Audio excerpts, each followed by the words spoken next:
গরুর মাংস রান্না করে দেখাবো। গরুর মাংস রান্না করতে আমাদের যা যা উপকরণ লাগবে তা আমি দেখিয়ে দিচ্ছি।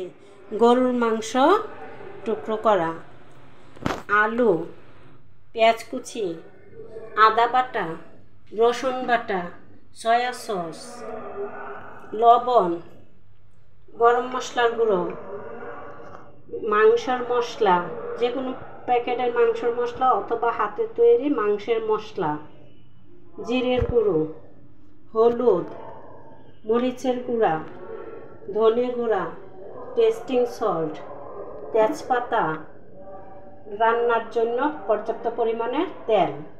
চলুন এখন আমরা রান্নায় চলে যাই।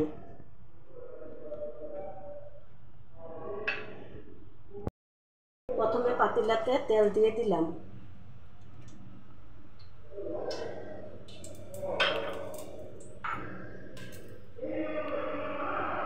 দিয়ে দিলাম পেঁয়াজ কুচি,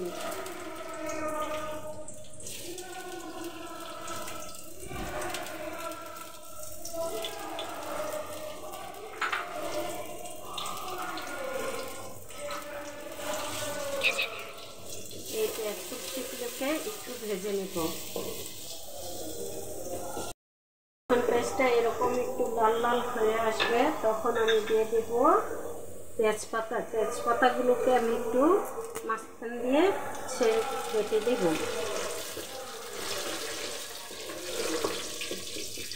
তারপরে দিয়ে দেব সামান্য একটু পানি।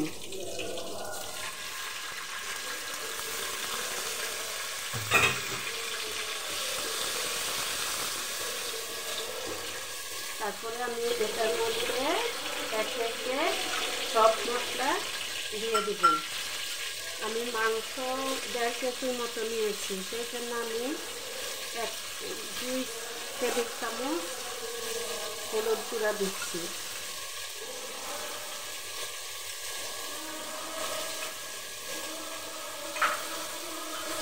দিয়ে দিচ্ছি মরিচের গুঁড়া 1 টেবিল চামচ, 1.5 টেবিল চামচ।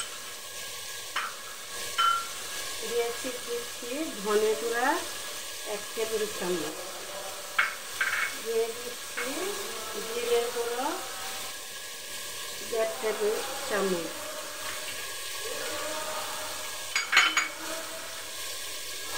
দিয়ে দিচ্ছি গরম মশলার গুঁড়ো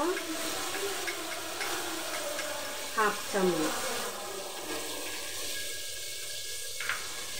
আর দিয়ে দিচ্ছি মাংসের মশলা 1 চামচ।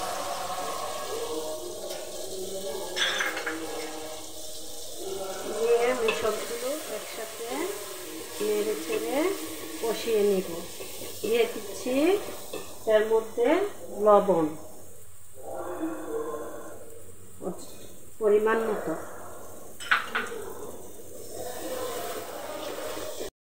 দিচ্ছি রসুন বাটা 3 টেবিল চামচ।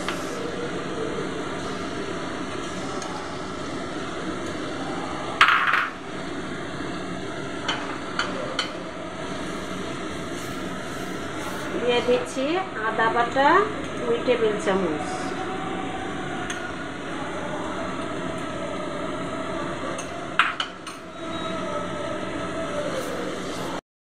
এরকম কষে আসবে তখন আমি মাংসগুলো ছেড়ে দিব।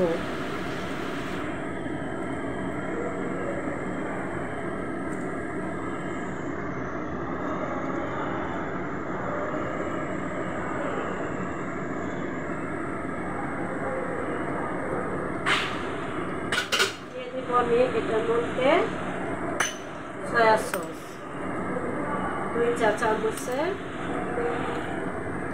সয়া সস দিয়ে এটাকে নেড়ে ছেড়ে দিব।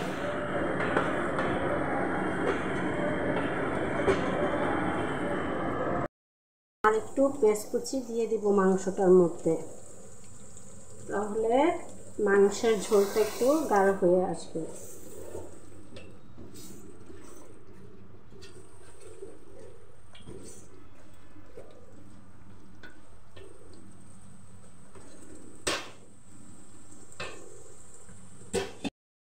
যখন এরকম একটু কষানো হয়ে আসবে তখন দিয়ে দেব এর মধ্যে আলু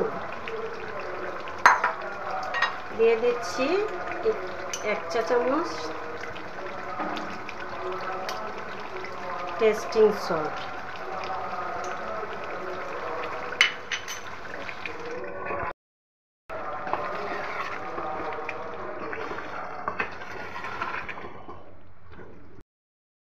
আমার মাংসটা যখন এরকম কষানো হয়ে আসবে তখন আমি দিয়ে দিব ফুটন্ত গরম পানি দিয়ে দিচ্ছি। এখানে পরিমাণ মতো গরম পানি যেন মাংসটা সেদ্ধ হয়ে আসে।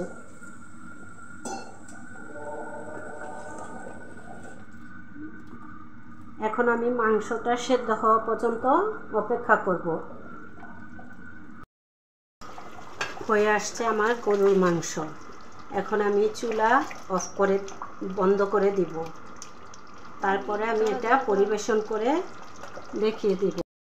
গরুর মাংস এখন আমি চুলাটা বন্ধ করে দেব। তারপর আমি এটাকে পরিবেশন করে আপনাদেরকে দেখিয়ে দিব।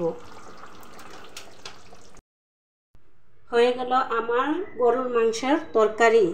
এরকম আরও সুস্বাদু রেসিপি পেতে চাইলে আমার চ্যানেলটি সাবস্ক্রাইব করুন, লাইক করুন, আমাকে কমেন্ট করুন। ধন্যবাদ।